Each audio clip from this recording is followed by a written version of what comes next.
And just in a sentence or two, I want these three men to tell you how Christ changed their life. Their picture was in Life magazine 9 years ago. People weren't sure they would last, but here they are 9 years later. The second man is Louis Zamperini. Maybe many of you remember the headlines in 1936. Some of you older people do. Because Louis Zamperini was representing the United States in the World Olympics in Berlin. He was the great Olympic miler, and he was the man that climbed up the Reichstag and pulled Hitler's flag right down to the top. Faith on the front and starting lines. The story of Louis Zamperini.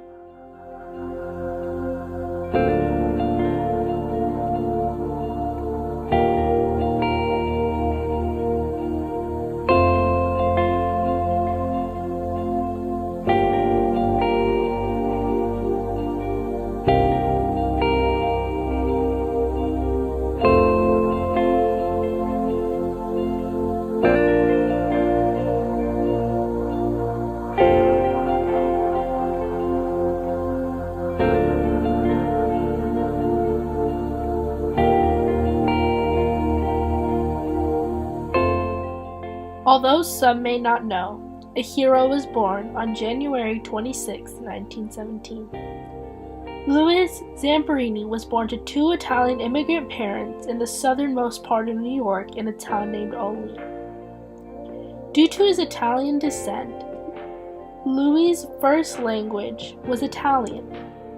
This fact led him to get into situations which included him getting bullied and mistreated in a classroom and school setting.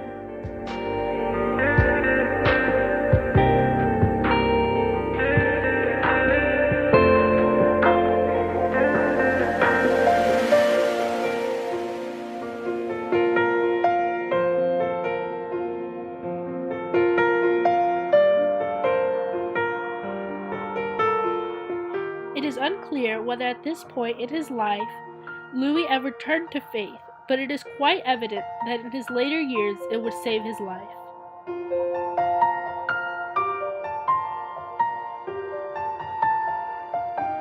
Shortly after Louis' birth, his family decided to move to Torrance, California, where Louis would spend the rest of his childhood before going away to college. High school for Louis was a pivotal turning point.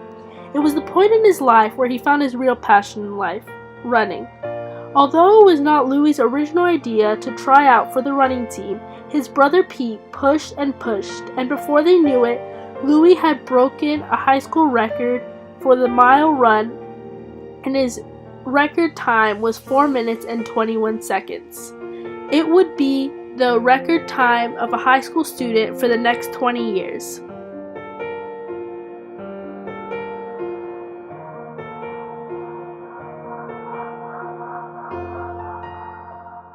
Louis' exceptional running talent caught the eye of the University of Southern California, where he was granted a scholarship in order to join their running program. Before everyone knew it, Louis was also granted the opportunity to join the Olympic team of the 1936 Olympic Summer Games in Berlin, Germany. Having faith in himself, Louis went out to the 1936 Olympics but did not win gold, silver, or bronze. Although the crowd was still wowed by his ability to run so fast at such a young age. His great performance at the 1936 Olympics set him up to be a great potential candidate for the Olympics of 1940 in Tokyo, Japan. Unfortunately, before shooting his second shot at an Olympic gold medal, Louis' life took a turn for the worst. World War II interrupted his path to victory. In 1940, the Olympic Games were canceled, and Zamperini was enlisted in the United States Army Air Corporation.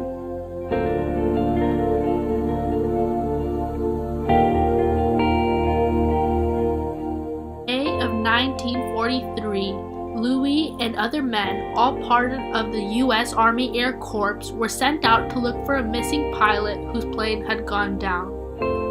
Little did they know that they would be in the midst of a very similar situation soon. Due to mechanical difficulties, Zamperini's plane crashed. As men that were just alive and well sunk to the bottom of the Pacific Ocean, Louis and 2 others were able to reach a raft that had been deployed upon impact. The next 47 days of Louis's life were spent on that deployed raft.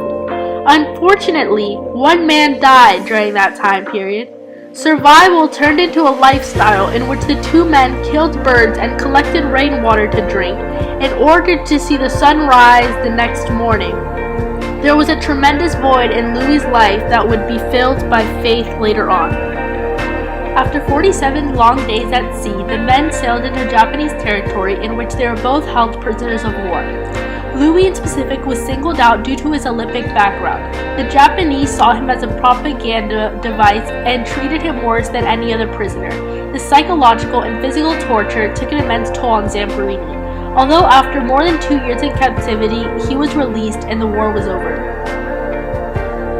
As white flags flew all throughout Japan, Louis flew back home to the United States in hopes of continuing his life as a normal man. Unfortunately, Louis did not get what he hoped for.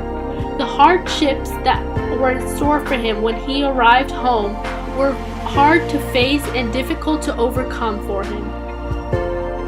Louis suffered from post-traumatic stress disorder, depression, and alcoholism, which led him to the verge of divorce. But for his wife and him, there was still hope.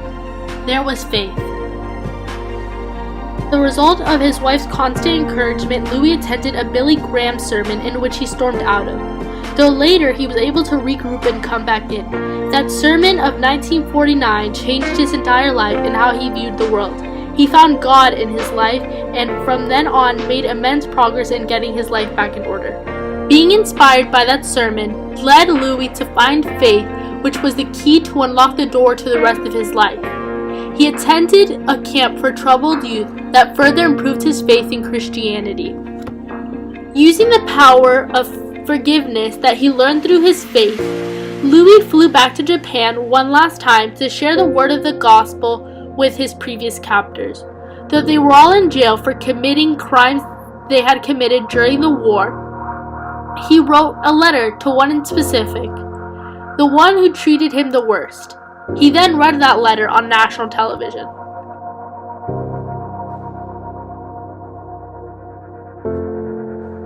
Post-war nightmares caused my life to crumble, but thanks to a confrontation with God through the evangelist Billy Graham, I committed my life to Christ.